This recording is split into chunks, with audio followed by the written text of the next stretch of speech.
umugore mu by'ukuri umugabo atarakoreye Imana ntabwo haba harabonye icyo kwishyura, ariko imirimo y'uyu mugabo nubwo yapfuye yakomeje kwibukwa kugeza ubwo n'abana be batabaye imbata z'uwishyuza ahubwo babanye na nyina. Elisata amavuta azagutungana n'abawe bose. Adamu wa mbere yaratsinzwe kuri cya giti cyo muri Edeni, Adamu wa kabiri aratsinda kuri cya giti cy'Igorogota. Niwe Yesu waduhaye intsinzi, aduhindura abana b'Imana. Ngwa Devota, ndi umumama ufite abana 9 n'umutware umwe. Nabwiye ko naturutse ku mudugudu wa Cyeru hano hafi yanyu turaturanye. Imana yo mu ijuru iduhana umugisha. Haleluya. Nangije ikorasi ivuga ngo imirimo y'abera izibukwa. Ndagira ngo ngutangarize kuri uyu munsi mukuru ko imirimo y'abera izibukwa. Imana ishimwe. Icyo ukoze cyose uri mu isi kizagera gute? Kizibukwa. Imana ishimwe. Nta kindi kituranga rero, turangwa no gukiranuka n'imirimo myiza, hakinjiramo n'ukwera za mbuto zikwiriye abihannye. Imana iduhana umugisha. Nuko no muririmbyi arareba asanga abakozi b'Imana bajya bavunika cyane bakorera Imana. Aritegereza reba abaririmbyi bajya babiri byunzwe baza ku murimo w'Imana. Aritegereza abona umuntu wese asiga ibyo akaza mu by'Imana. Arangije aravuga ngo imirimo y'abera izibukwa. Imana ishimwe. Genda umugabo wo kubihamya, narabibonye ko imirimo y'abera yibukwa. Magaze imbere yanyu, Imana yamamagaye mfite imyaka 9. Haleluya. Kuva mfite imyaka 9 nunzwe n'imirimo y'abera. Haleluya. Kugeza uyu mwanya ni ukubera imirimo y'abera. Hari aho nageraga nkabona bikomeye, ariko Imana ikambwira ngo nzabana nawe kubw'imirimo ukora. Haleluya. Yewe nariye kubw'imirimo y'Imana nakoraga, nambaye kubw'imirimo y'Imana nakoraga ikomeye, ariko nkihangana no kuba mpagaze ahangaha mugiye kumenya ni ukubera imirimo y'Imana. Haleluya. Mpagaze aho rero ndashimira Imana ko yangiriye icyizere igatuma njya muri uwo mubare w'abantu bazibukirwaho imirimo. Nawe naje kugutangariza uburyo imirimo y'abera izibukwa. Niba wayikoraga wumva yuko igisubizo cyawe wakibonye, yiba utanayikoraga wumva ugize ishyaka cyane ryo kongera gukora ukorera Imana, kuko imirimo n'izabana nawe. Imirimo igutunga ukiri mu isi, kandi no mu bwami tuzahemberwa imirimo. Ijambo ratubwira ngo imirimo y'abera izapimishwa umuriro. Haleluya. Nawe urebe imirimo ukora nimba izapimishwa umuriro ugatambuka. Imana ishimwe. Mu kuvuka kwanjye rero ngize nk'imyaka 7 naje kurwara ndapfa.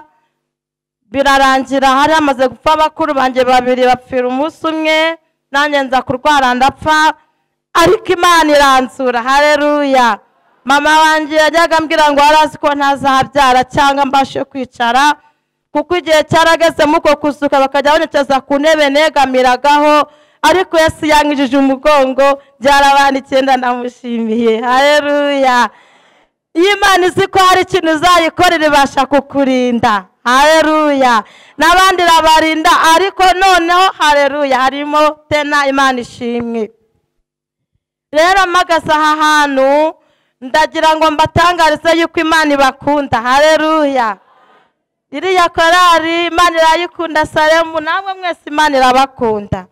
Uko ndi gusengera kuza ahangaha. Haleluya. Ntago nari guhita mvuga ngo nzaza bamaze kuntumira, ahubwo nabashije Imana. Imana iranyemerera kuza. Haleluya. Irangije imbwira n'ibyo gukora, narabikoze ibyo yantegetse. Imana ishimwe.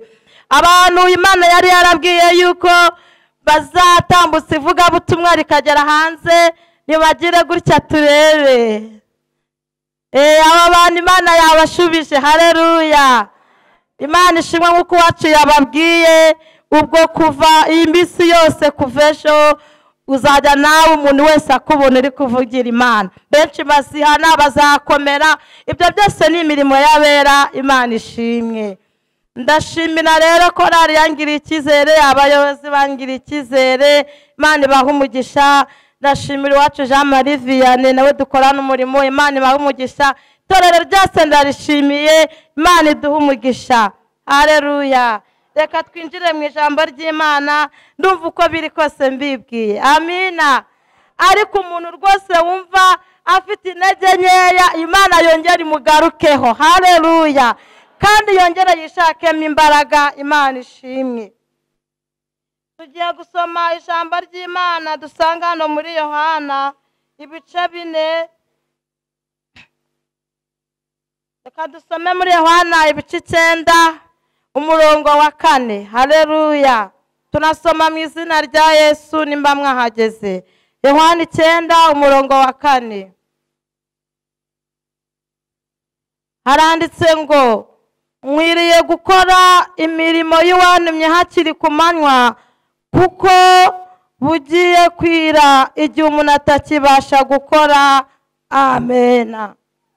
Dusomye ijambo ry'Imana muri Yohana ibice 9 umurongo wa 4. Reka undi muntu ongera dusubiriremo aha dusomere.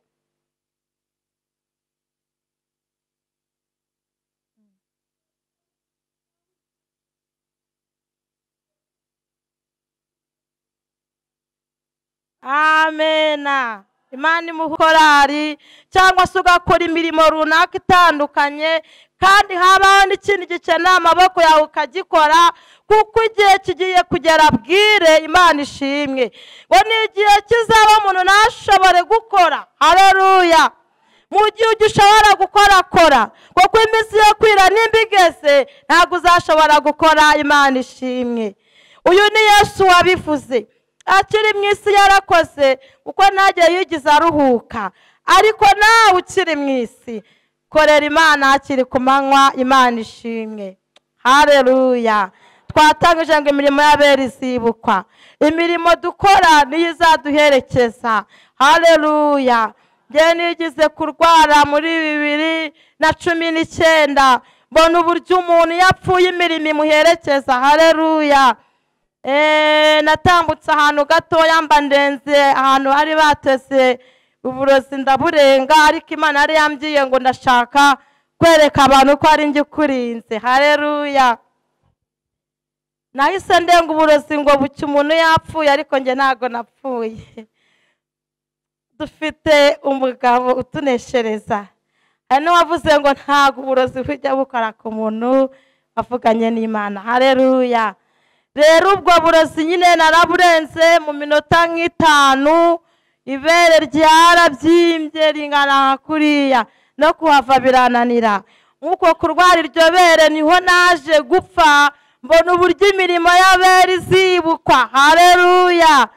Njyewe naje kurirwara, nza kwisegura Bibiliya bambwira imiti itandukanye, kunyotsa ibiki byose ndavuga ngo oya, negereza Imana kuko yari yavuganye nanjye.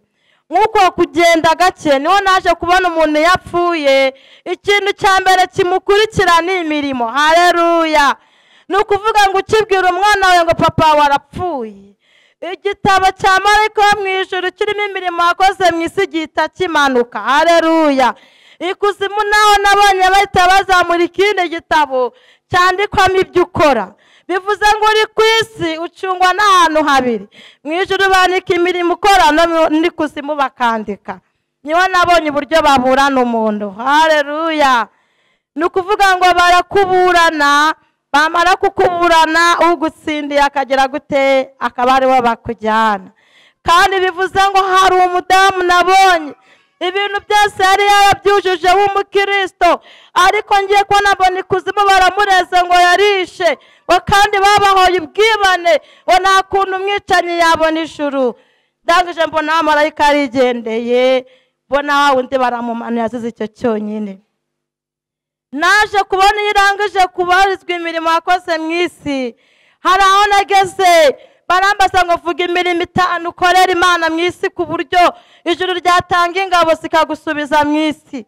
Naje kuyivuga ariko ndanyangutangarize ngo nawe shaka imirimo urwaye izakurengera, shaka imirimo uri mu isi izakurengera, shaka imirimo izaguherekeza utashye. Imana ishimwe. Iyo uvuye mu gucirwa urubanza uhita ugenda ukagera muri rwa ruzi turirimba. Ntabwo urwo ruzi rusakuza, ni amazi meza y'urubogobogo, ni amazi arimo utubuye twiratubuye twese pe n'utubuye tubengerana ariko dutoya tuba turi muri urwo ruzi. Hakurya yaho baba bari kuririmba, niho haba hari na marayika ufite ikanzu y'imirimo bakoreye mu isi. Haleluya. Kugira ngo rero ugere muri urwo ruzi ubanza gucirwa urubanza. Haleluya. Nageze ngiye muri urwo ruzi numvaga nishimye kuko nabonaga bari kuririmba biteguye kunsanganira, kandi ntabwo nibukaga ibyo mu isi cyangwa ko afite umwana w'uruhinja nari nsize w'iminsi 5.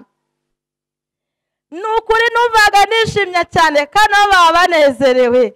Icyo nagutangariza imirimo ukora ujye uyikora uyikunze, iyo udakunze ntuzayikora, kuko mu ijuru nta muntu ubaye ugenda kururuka, nta n'umuntu ugenda oya, baba bameze gutya. Haleluya. Ari umupapa nakuze arimba Imana abiri byunzwe, numva nyibukije igerekwa, niyo mpamvu ndivuze. Ya namubona se nari no kubishyiramo, ariko namukunze. Haleluya. Ugomba gukorera Imana ubiri byunzwe. Haleluya. Kuko naho uzajya barakora. Haleluya. Ntabwo bakora biganyira, ntabwo bakora bakuruka, bakora nyine bazi icyo gukora. Imana ishimwe. Ngero nagazemo hagati muri urwo ruzi, mbona abagabo babiri barashe baramfasha, abamarayika babiri barangije bambuza gukomeza. Umwe arambwira ngo kandagira aho nkandakira. Uko nakandagiraga bakandagira, nagendaga njya kure ya yakorara amazi yangeze hano. Urumva ko nari ngiye kubagera, ntangira kubona yakorara ijya kure yanjye. Nashidutse mbona mvuye muri rwa ruzi, mbona abanyambitse itaburiye y'umweru nk'iy'abaganga. Umwe ahita ambwira ngo subira mu isi ujye gusengera abantu. Uko niko nasubiye mu isi, nibona mu rugo bari kurira ngo napfuye byarangiye. Babonye nyeganyeze baravuga ngo reka bansukeho amazi. Ndabwira nese kare kose mwari muzi aho narindi. Haleluya. Nibwo naje kuvayo, ni burebure nzabuvuga ngarutse mugani wacu. Haleluya. Nyuma yaho naje gukira, haje Mikayire niwe waje akora kuri ryabere, turikira ahantu hane, bucya hanumye, ibere nonse umwana nta kanseri nta n'inkovu wabona. Wa murozi abona yuko hari Imana. Haleluya. Ariko imirimo dukora, haleluya, izibukwa. Imana ishimwe. Dukwiriye gukora umurimo hakiri ku manywa, kuko igihe kigiye kugera bwire, kandi icyo gihe ntabwo tuzabasha gukora. Imana ishimwe. Reka twihute dusome irindi jambo ry'Imana dusanga mu Bami ba kabiri ibice 4. Abami ba kabiri ibice 4 turasoma mu izina rya Yesu. Turava ku murongo wa mbere. Haranditse ngo Elisa akiza umupfakazi umwenda yararimo. Bukeye umugore umwe wo mu bagore b'abahanuzi asanga Elisa, aramutakambira ati umugaragu wawe ari we mugabo wanjye yarapfuye, kandi uzi ko uwo mugaragu wawe yubahaga Uwiteka, none umwishyuza araje arashaka kujyana abana banjye bombi ngo abagire imbata ze. Elisa aramubaza ati none se nkugire nte? Mbwira niba hari icyo ufite imuhira. Nawe ati umusha wawe ntacyo mfite imuhira keretse agaherezo kutuvuta. Aramubwira ati genda utire ibintu birimo ubusa mu baturanyi bawe bose, ariko ntutire bike, maze winjire mu nzu n'abana bawe ukinge, utwo tuvuta udusuke muri ibyo bintu byose, ikintu cyose uko cyuzuye ukibike. Nuko amusigaho, yinjirana n'abana be mu nzu arakinga, bamuzanira ibyo bintu asukamo. Nuko ibyo bintu bimaze kuzura, abwira umuhungu we ati ongera unzanire ikindi kintu. Nawe aramusubiza ati nta kindi gisigaye. Uwo mwanya amavuta arorera kuza, hanyuma asanga uwo muntu w'Imana aramubwira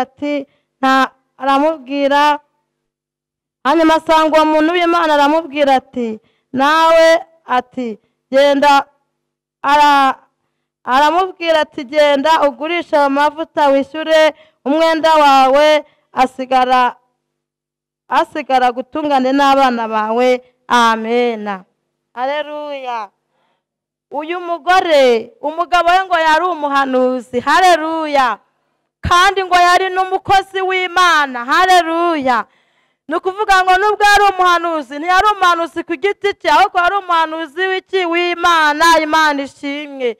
Nuko uwo mugabo aza gupfa, ariko yari afite umwenda w'umuntu.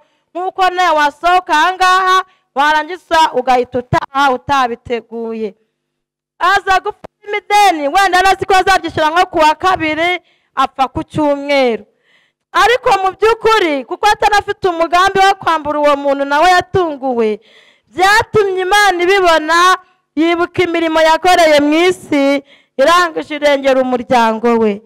Nuko uyu mugore haza nyiri wa muntu wari urimo umwenda w'uwo mugabo atarapfa, araza aramubwira ati mereza abana bawe mbajyane kuko wabuze icyo kunyishyura. Haleluya. Hari abantu mu isi batanganya ubushobozi. Arangije uyu mugore yibuka ko hari ahantu umugabo yakoreraga Imana, hari n'abo bakoranaga nabo. Mbese upfuye wasiga nk'uruki imusozi? Mbese ufite iyo mirimo bazakwibukiraho wapfuye, ikabasha kurengera abana bawe, ikabatunga n'umugore wawe. Hagomba kubaho gukora imirimo izahora yibuka igihe cyose uzaba uhari n'igihe uzaba udahari. Nk'uko wacu yavuze ngo yabonye iyo nkingi idahagije. Haleluya. Ati washinga korari. Imana ishimwe. Mbese urumva dushyigikire kandi dushoboze gukora. Haleluya. Nuko uyu mugore akibibwira Elisa yibuka yuko koko yabanaga n'uwo mugabo. Haleluya. Mbese urazwi mu murimo ukora cyangwa ntabwo bakuzi? Haleluya. Hagomba kubaho no kubuzwi. Imana ishimwe. Yibuka ko yabanaga na Elisa. Elisa aramubwira turagira ngo ngukorere iki? Ntago yigize amurushya. Imana ishimwe. Uwo mugore aramubwira ati reka nkubwire. Ati ntago ubizi. Haleluya. Ko yakoreraga Imana. Haleluya.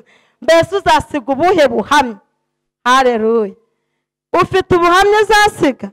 Niba utawufite wera uyu munsi uba ushaka kugeza igihe ntasi uzatahira. Elisa ahita amubwira ati genda. Ese ufite iki wawe? Aramubwira ati nta kintu mfite, ariko mfite utuvuta dukeya cyane. Turi ahantu wibuke Abisirayeli bageze ku nyanja itukura, hari ikintu gikomeye Imana yabajije Mose. Suko Imana itarebaga iyo nyanja idasanzwe muri iyi minsi. Arangije aravuga ati uko biri kose mfite umwitero, kandi uwo mwitero ndawizeye kuko na mbere bari bawukubise muri Yorodani barambuka. Arangije hahita ukubita muri Yorodani. Bibiliya itubwira ngo abana b'abantu bari bitegeye uburyo Elisa ari buze kubona inzira. Hari abantu bakwitegeye mu murimo ukora. Haleluya. Hari abantu bakwitegeye bategereje kureba uko uzajya ibicamo. Ugomba gukora kugira ngo ba bantu uzabereke intsinzi y'Imana. Imana ishimwe. Nuko Elisa babonye yambutse, babona yuko hari ibintu bidasanzwe. Haleluya. Babona ko umwuka wari uri kuri Eliya wagarutse kuri Elisa. Imana ishimwe. Ndagira ngo uyu mwanya nawe wumve ko hari ikintu gihindutse muri wowe. Haleluya. Nabonye umuyobozi avuga ngo abantu bashaka umugore bahaguruke, mbona nubwo bano guhaguruka vuba vuba. Ndavuga ati ese umaguruke kandi nkufite, ariko yabari Imana ise maguruka vuba vuba. Haleluya. Umwuka wera n'inyama baba zaducyura, none ugize Imana bageze ku cyifuzo cyawe, aho wahagurutse vuba uratinze. Haleluya. Imana ishimwe. Umwuka wera niwo mababa azacyura umugeni. Niba utanawukunda guve hano usaba cyangwa uve hano ukunze. Imana ishimwe. Nuko uyu mugore aragenda rero. Elisa aramubwira ngo genda utire ibintu byose, ushyiremo kuri amavuta duke utira byinshi. Haleluya. Yaramubwiye ngo atire bikere, yaramubwiye ngo atire byinshi. Haleluya. Imana ntizizasije. Haleluya. Kandi imirimo y'Imana niyibukwa ntabwo izagusondeka. Imana ishimwe. Niba udasondeka Imana nawe ntizagusondeka. Nabaye igihe kinini mu gihugu cya Kongo, ariko nibuka umukobwa umwe wabaye mu gace kaho, wajyaga abana abandi bajya gutura, noneho bakavuga ati ariko nkomeze njye nicara ko nta turo mfite, bakaba nawe ufumbatisha umuntu ikiganza ngo arebe ikirimo, hinga bajya gutura nanjye ngende nshyire mu busa nigende. Hari ubwo bazabimenya. Zanagereza ikiganza ku gasanduku ndekuriremo. Mu by'ukuri hari umuntu umenya icyo umuntu yatuyera, ninde ukimenya uretse nde? Haleluya. Akageza buri cyumweru, yemwe bene data, twe twaburaga ituro, wenda ugatura mu yindi misi, ariko we yaturaga buri cyumweru. Ariko yaturaga iki? Yaturaga ubusa. Akageza aza buke umuntu nk'uwo nubwo aza yihuta, aza agenda buke nk'ufite ituro riremere, akajya ashyiramo. Buke bigera ku mutima w'Imana. Imana irababara cyane. Haleluya. Irababara cyane. Iravuga ati uyu mukobwa reka mushyiraho ikimenyetso, azashaka umugabo nanjye nzamwishyura, nzamuha ubusa ku buryo azamenya ko ndi Imana yababaye. Ashaka umugabo rero, akomeza gutura bwa busa, aza gutwara inda, ariko ntabwo yigeze ijya mu mwana, iyo ndagiremo ikintu cy'icyuka gusa. Indi iragenda mu mezi 5, abantu batanu umugore uratwite, bamujyana iruhande bakigengesera ngo badakoma kuri iyo, bakagenda buke nawe yaza koko gutura, akaza ameze atya nk'umuntu koko hari mu mwana, akajya kwipimisha bati bimeze neza. Haleluya. Ntuzahe Imana ubusa. Ufite n'umufuka w'ibishyimbo ntuzaze gutura agaseke katajyamo na mirongo.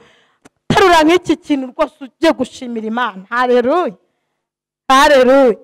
Njyewe nabayeho nifuza ituro nk'igihe cy'umwaka nuri igiceri cy'10. Mbwira Imana ngo n'uwo mituro ntazongera gutura igiceri rwose, uzabimore nk'icyaha. Nashimira Imana yampaye ituro nura nishimye. Haleluya. Uwo mugore rero yagiye kunda nk'abandi bagore, harangije yari yaraguze imyenda y'umwana, mbene igitoki bwazarya yenda bari bagiteretse ntumbaze. Agiye kubyara yabyaye icyuka.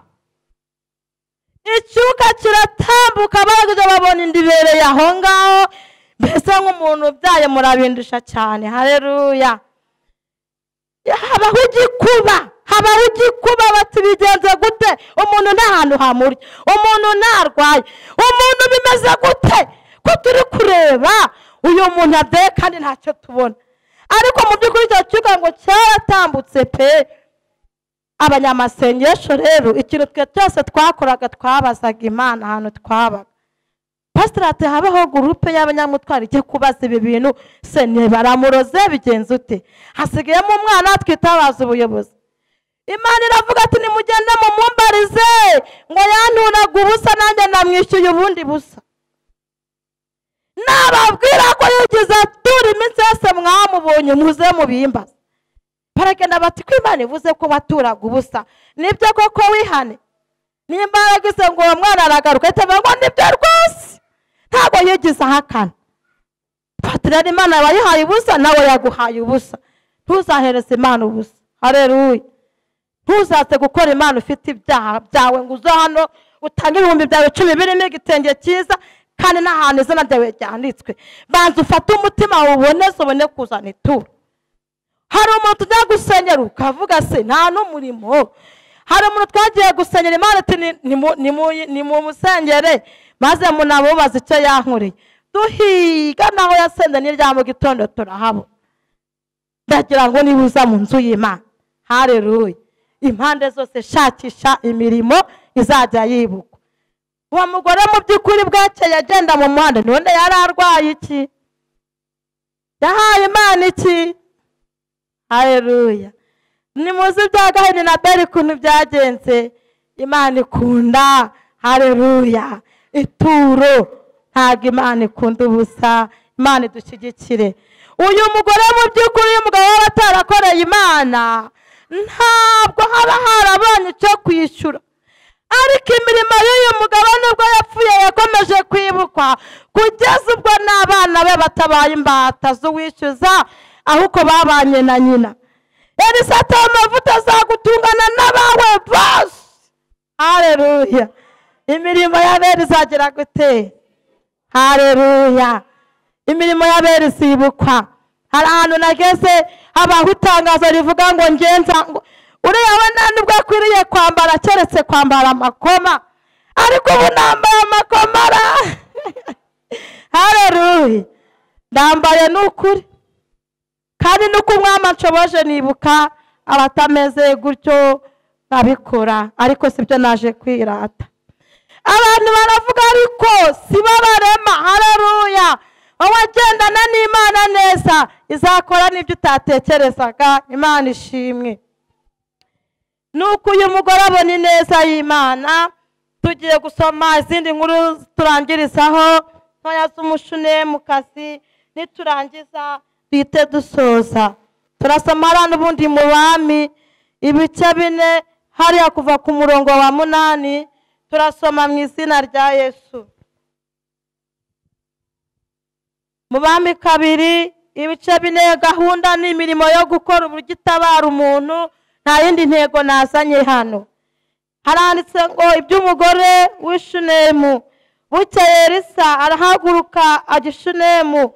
Hari y'umugore w'umukire aramuhata ngo agiwe gufungura. Nuko uhereye ubwo yahanyuraga hose yajyagayo gufungura. Bukeye uwo mugore abwira umugabo ati mbonye ko uyu mugabo ahora tunyuraho ari umuntu wera w'Imana. None ndakwinginze twubake akumba hejuru y'inzu tumushyirire mucumbikamo. Ku murongo wa 13 haranditse ngo habwira umugaragu ati mubwira uti dore ineza watugiriye yose, mbese twakwitura iki? Urashaka kumenyekana mu bami cyangwa ku mugabo w'ingabo? Aramusubiza ati oya, nibere mu bacu. Elisa ati twamugira dute? Gihazi aramusubiza ati cyakora nta mwana w'umuhungu agira, kandi umugabo we arashaje. Aramubwira ati muhamagare. Haleluya. Dusome ku murongo wa 16. Elisa aramubwira ati umwaka utaha iki gihe uzaba ukikiye umwana w'umuhungu. Amen. Haleluya. Uyu mugore haleluya w'Ishunemu nta mwana yagira, kandi umwami ukorera ntahinduka. Ninde waguhinduye? Haleluya.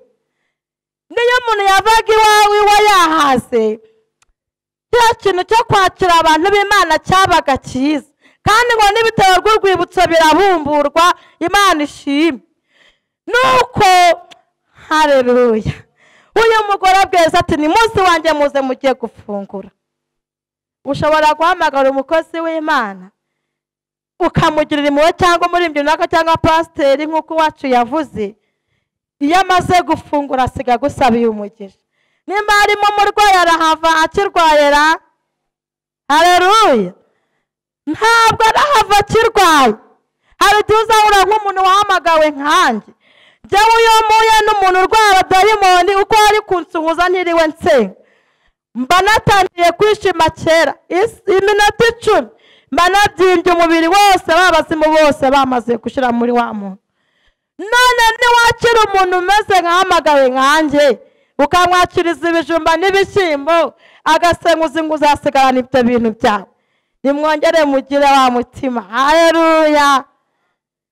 Nuko umushunemukazi akajya amwihera icyo kurya, yarangiza akamubwira ati gendera amahoro. Bukeye haleluya habaho ijambo rikomeye. Abwira umugabo ati tumwubakira akumba ko hejuru ageze ayiryamiremo. Ariko arabikora, umugabo ntiyamubuza. Elisa aza gutekereza ineza yande y'uwo mugore. Nimba Elisa yatekereje ineza y'uwo mugore, ukeka ko Imana itazatekereza ineza uyikorera? Haleluya. Imana ntabwo izayitekereza. Haleluya. Imana izagira gute? Haleluya. Elisa aravuga ati twamukorera iki koko? Haleluya. n'iki kintu twakorera uyu mushunemu ndagira ngo uyu mwanya ijwi rivuga ngo n'iki twakorera Vedaste turi muri uru rusengero. Haleluya haleluya. ndagira ngo uyu mwanya uhite uvuga uti hagomba kubaho ikintu ngomba gukora. nkumva ijwi rivuga ngo n'iki cyakorerwa Vedaste nawe umuririmbyi. Haleluya. Imana ishimwe. uriya wacu hari ahantu yuriye mu by'ukuri yaba atari kumwe n'Imana igihano cyari gukara, ariko kuko Imana abonye ishyaka yari arimo yabanye nawe. Haleluya. nuko uyu mugore yumvaga nta bintu byinshi muri we, yumvaga nta bintu byinshi. baravuga bati ni mu muhamagara se, baturifuza ko twagushyira kwibera ku mukuru w'ingabo cyangwa ahantu runaka. aravuga ati nge ndifuza kwibera mu bacu. Haleluya. ujya yifuza kuba mu itorero neza, kuko nugenda ukanywa ibya bintu byibirinduye ntabwo uzaba uri mu banyu. nugenda ugasambana korari itarara ukaza kuririmba ntabwo uzaba uri mu banyu, uzaba ukosheje rwose. nugira ishyari ku murimo w'Imana, ahubwo uko Mose yajyaga ngo bamufata amaboko baratsindaga, reka natwe dukomeze dufatanye amaboko tubashe gutsinda, dukore umurimo w'Imana neza, Imana idushyigikire. Haleluya. maze rero noneho uze mu banyu nibatera haleluya nawe uvuge ngo amena. Haleluya. nibavuga ngo himbazwa nawe uhimbaza Imana nk'uko ibizima bijyana bihimbaza iteka. Imana ishimwe. Haleluya. abantu bemera ko Imana ivuga bagira gutya, Imana ibaha umugisha. Imana iravuga. Haleluya. Jewe natunzwe no kuvuga ngo gutyo, ariko Imana iravuga. hari ibintu byinshi yambye no kuba wenda mba mu Rwanda, nuko yajyaga imbwira ngo nzahakugeza, bagutambagize nzahakugeza. Imana ishimwe. Haleluya. nukuri mbabwire bene data, iyo ukorera Imana ubishaka havamo inyungu nziza. nuko uyu mugore yari sarareba asanga kuba mu baba gusa ntabwo bihagije. noneho umugaragu yari saravuga ati rero noneho umva amakuru y'uyu mugore, nubwo agucumbikira nta mwana agira. Haleluya. hagomba kubaho umuntu utangaza n'amakuru ariko yawe. Haleluya haleluya haleluya. Imana ishimwe. Haleluya. hagomba kuba umuntu utangaza amakuru. Haleluya. yetu tuza gusenga Imana ikavuga ati hari ahantu rero nta makuru mfitanye nabo, ntabwo twari kuva i Kigali no gukera uko tuze hano, ariko kuko Imana yaratangiye ubuhamya n'abayobozi banyu bagategura igiterane, Imana yavuze ati ahubwo mwatinze kugenda. Haleluya. hano bose bahagurutse, reka naremvuye gushyingira i Kigali nijoro, kuva ejo bundi sindaryama, ariko murabona hari ibitotsi mfitera, meze neza. Imana ishimwe. Haleluya. nuko uyu mugore Elisa aramubwira ati ni mu muhamagara se, hari ibintu ugomba gukora Imana ikakwihamagarira, itavuze ngo muri korari ijye ivuga ngo nawe. Haleluya. shaka amasezerano yawe nawe. Haleluya. ati ni mu muhamagara mbimwibwirire. Haleluya. harangije. Imana ishimwe. uyu mugore araza aramubwira ngo ikindi gihe nk'iki uzaba ukikiye iki umuhungu. Haleluya. niko byagenze. bamaze kuhasoma hose yaje kumubona, Imana ibaha umugisha yaramubonye. Haleluya. ndagira ngo uyu mwanya ujye uhamanye n'umwuka wawe. Haleluya. ukorera Imana. ariko Elisa aravuga ngo uyu mugore bimeze gute yemwe, ngo dushingiye ku neza y'uyu mugore. Haleluya. hari ikintu kigomba kubaho. Imana ishimwe. uzakorera Imana iminsi yose ukiri mu isi. nakubwiye ko kuva ku myaka 9 nakoreye Imana, njye ntabwo sinigeze nanayinginga. Haleluya. sinigeze nanjye niyinginga ngo ndasenyera umwuka wari Imana yanjye nyine yabimaye gutyo ngo ndavuze ngo nguko ngewe. Haleluya. ariko wowe, haleluya, ugiriwe icyizere cyo kuba uri hano. muri nyiravuga ngo mubare yacunguje amaraso nziko nanjye ndimo. Haleluya. ubwo urumva ari abantu batari mara. haleluya. Ubo yacunguje amaraso siko nanje ndimo, utuvuga uti nanje ndimo, haleluya. Ni urimo, haleluya. Itujya tukubona mu nzu y'Imana rero tujye tukubona ahantu hose imirimo yawe, imbuto zawe gukiranuka kwawe bikurikirana, maze ugeza mu nzu y'Imana uhimbaza Imana, uvuze ipenda wumva nta bintu biri kuguhanda, ubyinira Imana wumva umeze neza, haleluya. Tipofanimant Yesu arera, haleluya. Natwe tugomba kwera, amina. Umwami ukorera arera, haleluya. Kandi nawe ugomba kugira gute? Ugomba kwera. Marayika ukurinda arera, wowe ugomba kwandura, ugomba kwera. Imana ishimwe. Yesu aduha umugisha rero. Nafashe ndi minota myinshi simbizi murambabarira nimba natinze, ariko ubwo umwuka nuko yaranyoboye ngo tuganire tubashe kumenya ko tugomba gukora mu gihe tugifite uburyo bwo gukora. Imana ishimwe. Tugeze mu kanya rero ko kwinjira mu kanya ko gutangira gukorera Imana. Hari uwo byacitse, hari n'ubikora, ariko nagira ngo abo turi kumwe, haleluya, bamfashe gukorera Imana. Njyewe aho ngeze sinjya amava nakoze, haleluya. Imana ishimwe.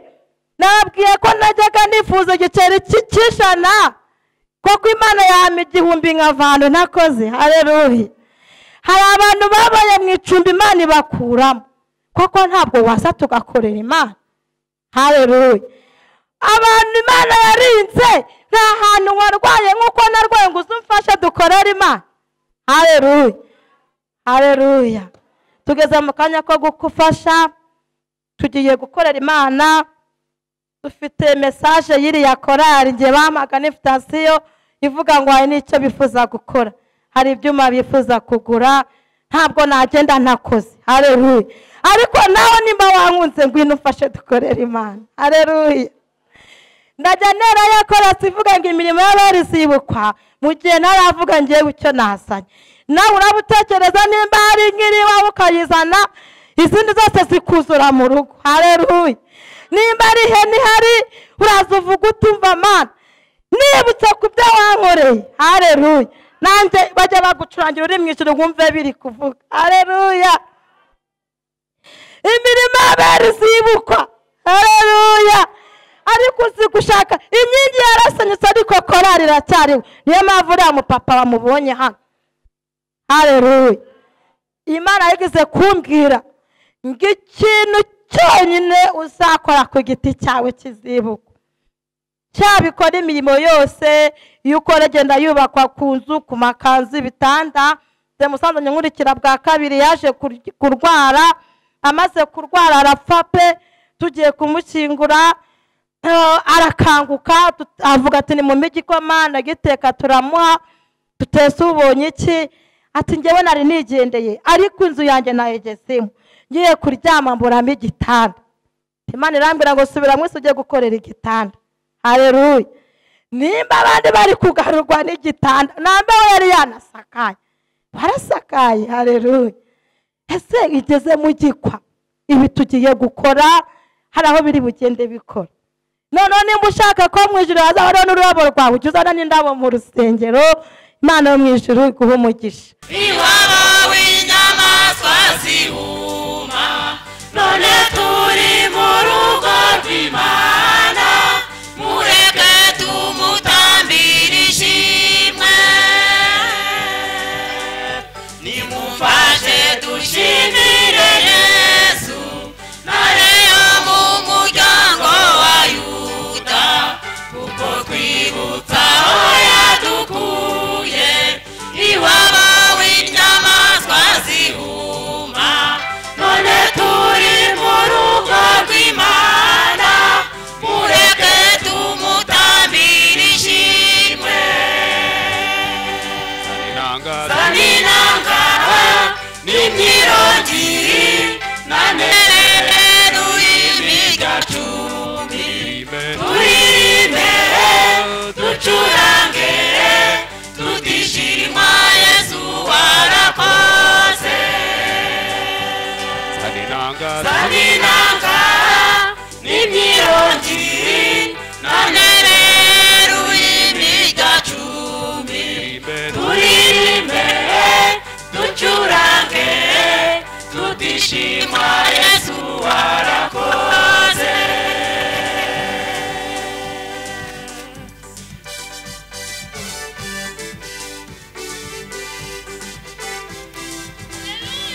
Amen.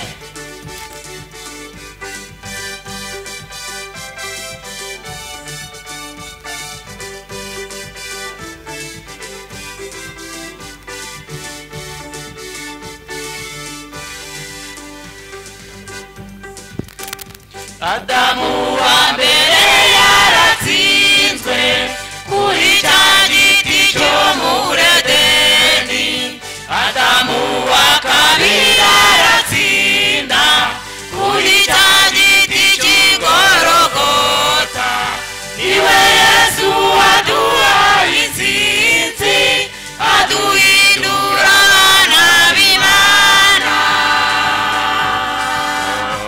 Adamu wa mbere yaratsinzwe kuri cya giti cyo muri Edeni. Adamu wa kabiri aratsinda kuri cya giti cy'Igorogota. Niwe Yesu waduhaye intsinzi aduhindura abana b'Imana. Zaninanga n'imyirongi none rero imigacumbi turirimbe ducurange tutishima Yesu warakoze.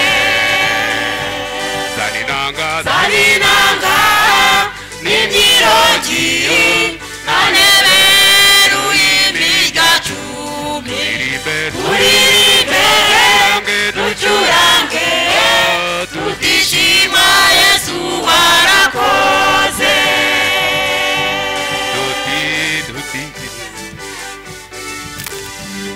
Haleluya, haleluya. Amen. Ashimwe Yesu.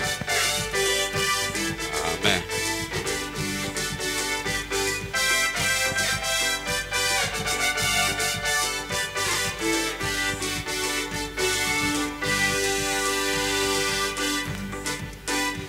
Abagabo mumuvuga